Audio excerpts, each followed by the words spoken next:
Sydney, Tokyo, Beijing, London, New York. Different cities, different languages, different coffee cultures. Yet the same words keep appearing on the menu. Espresso, latte, cappuccino, macchiato. And yet, you have probably never seen Italy listed as the origin on a bag of coffee. Italy is not a major coffee growing country. So how did so much of the world end up using a system built around Italian coffee culture? Welcome to Anatomy of Flavor, brought to you by Specialty Roasters, where we connect the craft of coffee with the cup in your hands. I'm Jared King, your navigator on this journey of taste, for those with good taste.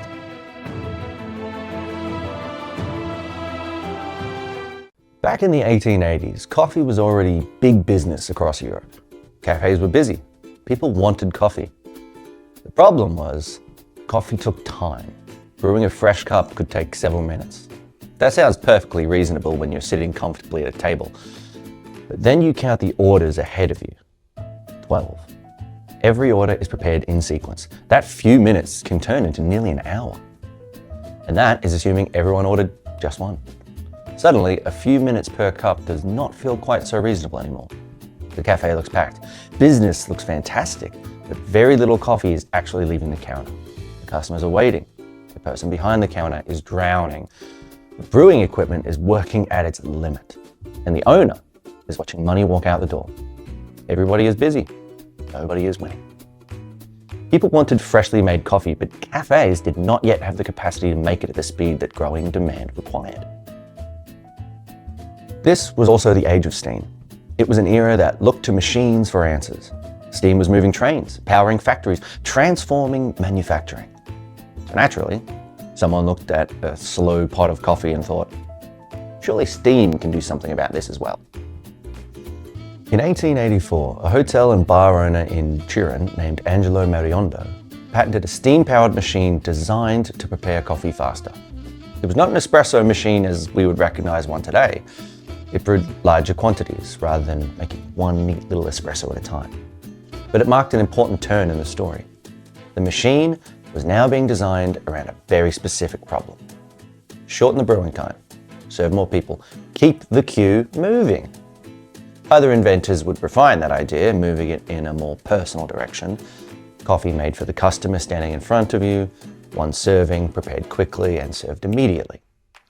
And gradually, the cafe gained a new kind of machine, one built around urgency, freshly made, yet fast and repeatable. But that created another contradiction. Making every cup to order should have made serving the crowd even harder. More than a century later, we still want the same thing, a drink made specifically for us, and we expect it almost immediately. So, was a faster machine enough to turn this Italian solution into a cafe system recognized from Sydney to Tokyo? Not by itself. The machine helps solve the service problem, but a machine alone does not create coffee culture. For that, it needed a place and a rhythm.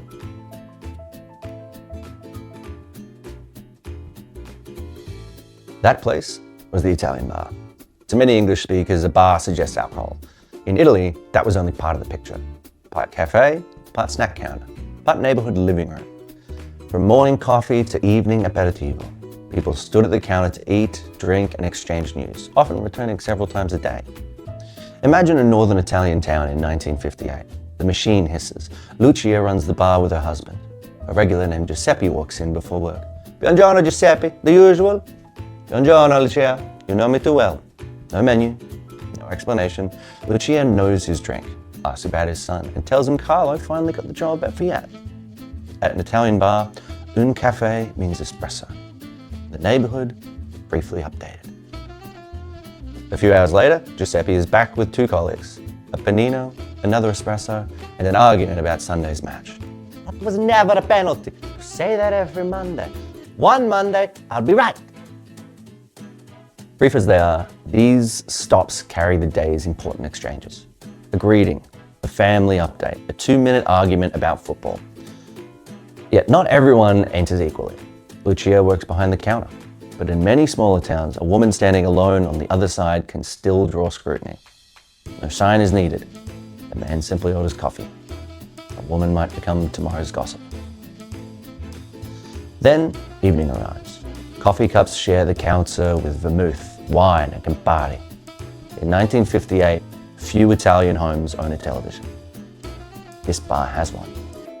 Giuseppe returns for the third time with his wife and daughter. By 9, the espresso machine is no longer the most important machine in the room. Neighbors have gathered around the television. Third visit today, Giuseppe. What can I say? You have the television. 3 visits, 3 purposes, 1 familiar counter. The machine made coffee faster, but the bar turned that speed into something human. A pause short enough to fit into the day and meaningful enough to repeat. Italy now had the machine, the place, and the rhythm. But local rituals do not become global systems by themselves. To appear on menus from Sydney to Tokyo, the ritual still needed a language.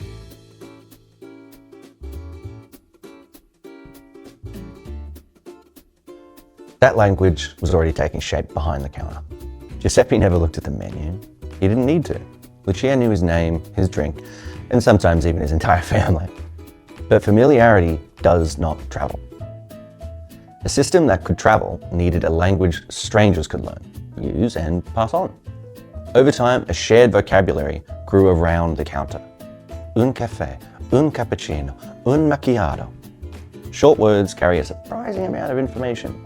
They look like names for completely separate drinks, but look closer, and many behave more like instructions. Macchiato, for example, means marked or stained. In a café macchiato, coffee is the base, marked with a little milk.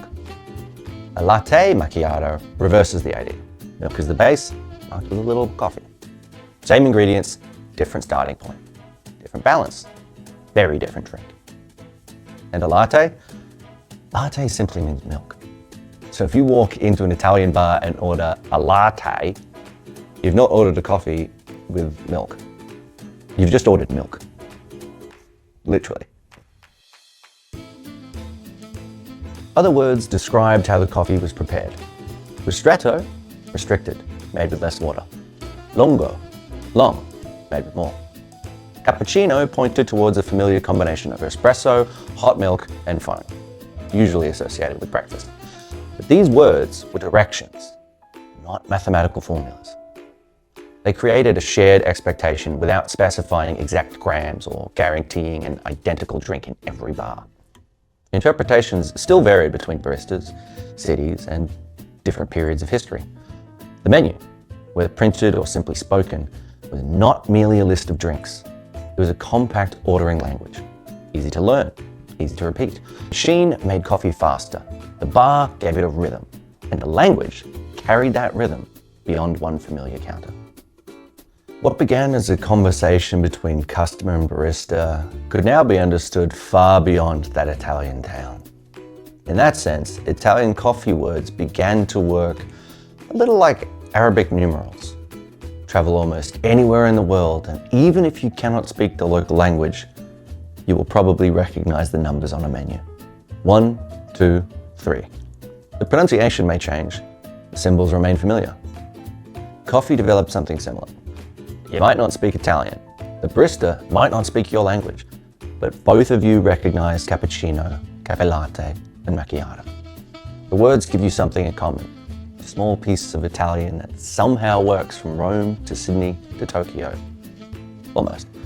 Because coffee is not mathematics. 7 stays 7 wherever it travels. The cappuccino does not. As more cultures adopted the Italian words, they adapted the drinks to local cup sizes, milk habits, and expectations. The language became more global. Its meanings became more local. So when you order a cappuccino in Sydney today, how Italian is the drink actually in your cup? Just before we carry on, if you've been enjoying these stories, we'd love to have you stick around. We'd love it more if you'd subscribe to Specialty Roasters and help us share these stories with other curious people. And also send this episode to someone you'd enjoy having a coffee with. All right, back to the story.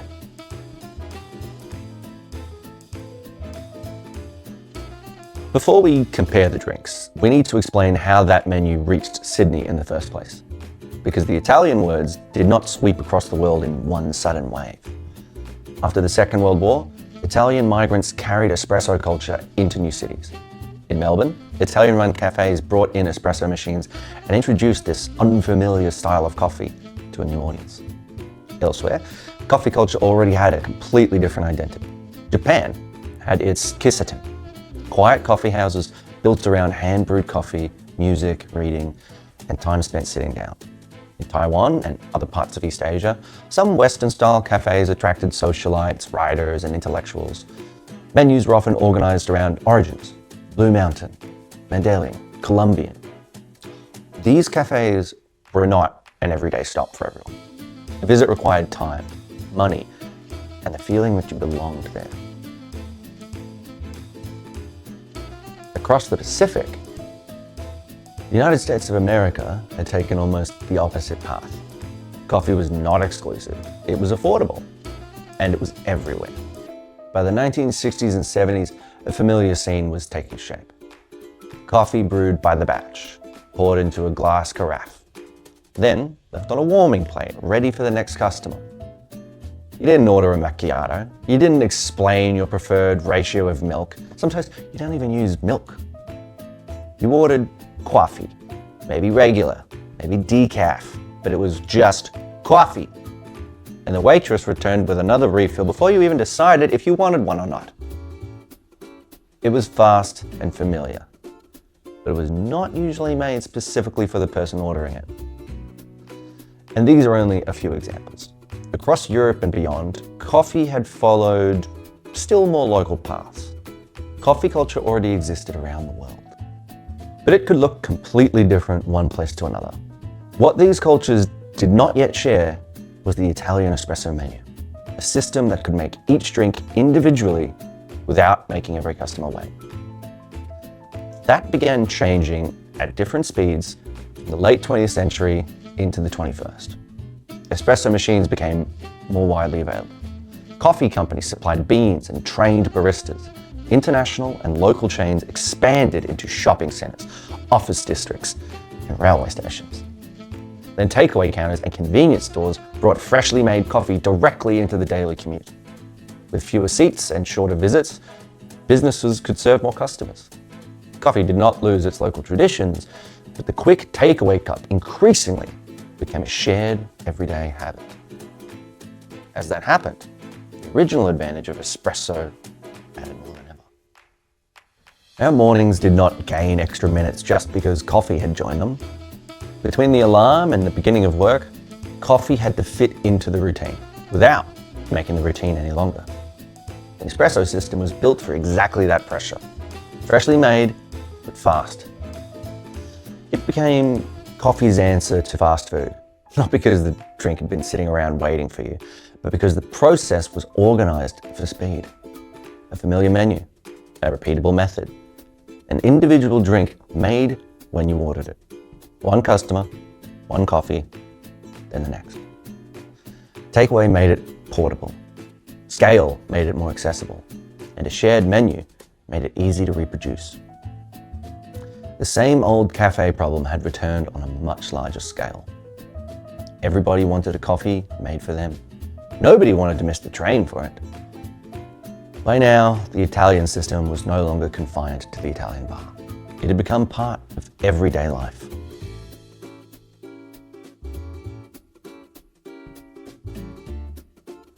So, back to our question. Why do cafes around the world use the same Italian menu system? Put the journey on one map and the pattern becomes clear. A queue demanded speed. Steam turned that pressure into a machine. The Italian bar gave it a daily rhythm. That rhythm developed a language strangers could use. And modern urban life made the system increasingly useful. These were stages of the same evolution, each helping to make the next possible. And once millions of people began using that language, they also began changing what it meant. The words crossed borders more faithfully than the drinks. Place a Sydney Cappuccino next to one served in Rome, the family resemblance is clear, but they are not identical twins. Because local culture had opinions, some customers wanted a cup they could carry onto a train. Others wanted a larger drink for a longer stay. More milk, chocolate on top. An Italian macchiato meant espresso marked with a little milk. On some international menus, it became a large, sweet drink finished with caramel. Same word, very distant relatives. Then latte escapes coffee altogether. Chai latte, matcha latte, turmeric latte. Italy supplied much of the grammar. The rest of the world began writing its own sentences. That's why cafes from Sydney to Tokyo can share the same Italian menu without serving identical Italian coffee. It was structured enough to repeat and flexible enough to adapt. So, next time you see espresso, cappuccino, latte, and macchiato on a menu, don't just ask, is this authentically Italian? A better question might be, which part came from Italy and what did the rest of the world do with it? You may not speak Italian, but your coffee speaks a local dialect built on Italian grammar. Coffee was never just one flavor. It was always a bigger map. At Specialty Roasters, we help you explore that map. One roaster, one story, one cup at a time. Visit our shop to see what we're currently featuring. The link is in the description and the top comment. Thanks for watching. I'm Jared Keane, and we'll see you in the next story.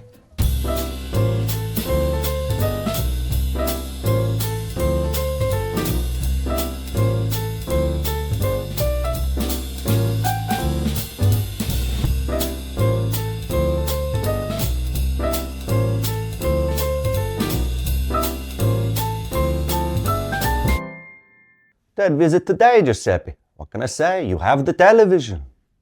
That was Russian.